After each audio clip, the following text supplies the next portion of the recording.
Jirtu kabajamtoota hordoftoota caffee miidiyaa oduu yeroo kana isin biraan ga'uuf qabannee dhiyaannee jirra. Hanga xumura oduu keenyatti nu faana turan affeerraa keenya.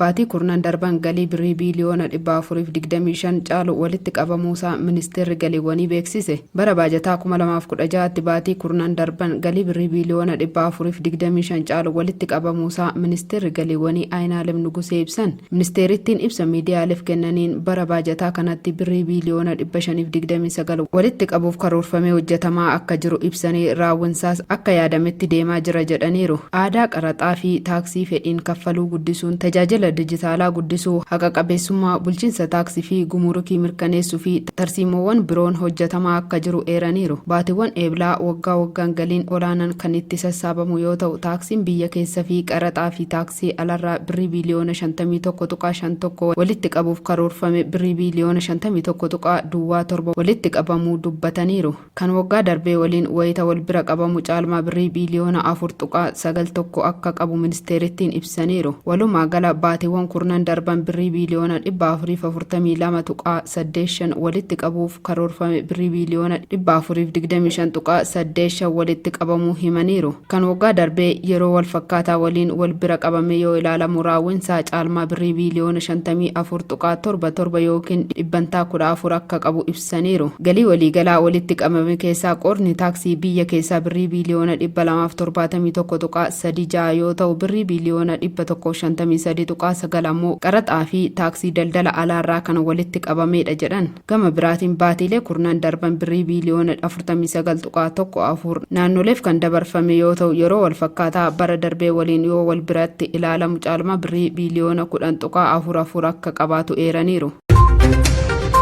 Ministeerri Teknooloojii fi Innoveeshinii agarsiisa Istiraayid Itoophiyaa Ekspoo 2024 ilaalchisee miidiyaaleef ibsa kenne. Agarsiisa Itoophiyaan boruu ittiin mul'atu damee saayinsii teknooloojii fi innoveeshinii irratti kan xiyyeeffate Ekspoo Istiraayid Itoophiyaa 2024 jedhamu caamsaa 10 hanga 18tti ni gaggeeffama jedhame. Ministeerri deetan teknooloojii fi innoveeshinii Dr. Yishiruun Alamaayyoo Ekspoon kun odeeffannoo teknooloojii fayyaa, barnoota, qonna, industirii fi turizimii irratti kan xiyyeeffate ta'uu eeran. Kaayyoo agarsiisa kanaa guddina biyyattii gara saayinsii fi teknooloojiitti ceesisuuf akkasumas lammiileef hubannoo kennuuf kan yaadameedha jedhan. Agarsiisni kun caamsaa 10/2016 paarkii teknooloojii odeeffannoo Itoophiyaa bakka qondaaltonni mootummaa olaanoo argamanitti ni banama. Akkasumas caamsaa 11 hanga 18tti ammoo magaalaa Finfinnee godaambaa saayinsiitti hawaasaaf banaa ta'a jedhan Dr. Yishiruun. Sagantaan agarsiisa Istiraayid Itoophiyaa 2024 kun galma godaambaa yaadannoo Adawaatti sagantaa badhaasa fi beekamtii kennuutiin caamsaa 18 akka goolabamu ibsameera.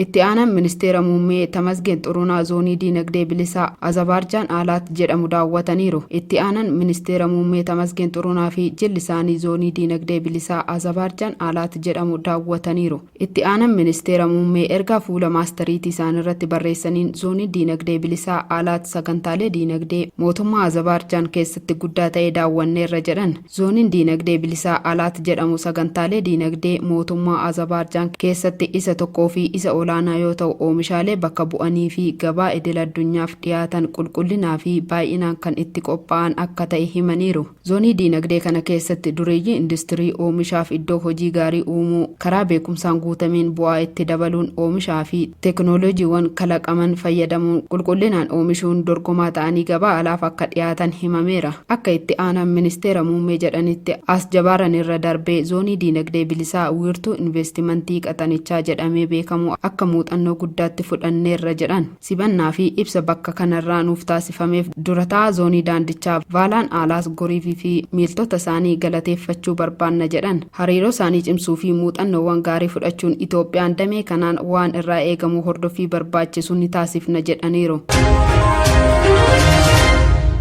Kabajamtoota hordoftoota caffee miidiyaa oduun yeroo kanaaf qabannee dhiyaanne kana fakkaata ture. Hanga xumuraatti nu faana turuu keessaniif galatoomaa jechaa qophiilee caffee miidiyaa afaan waliin turtii gaarii.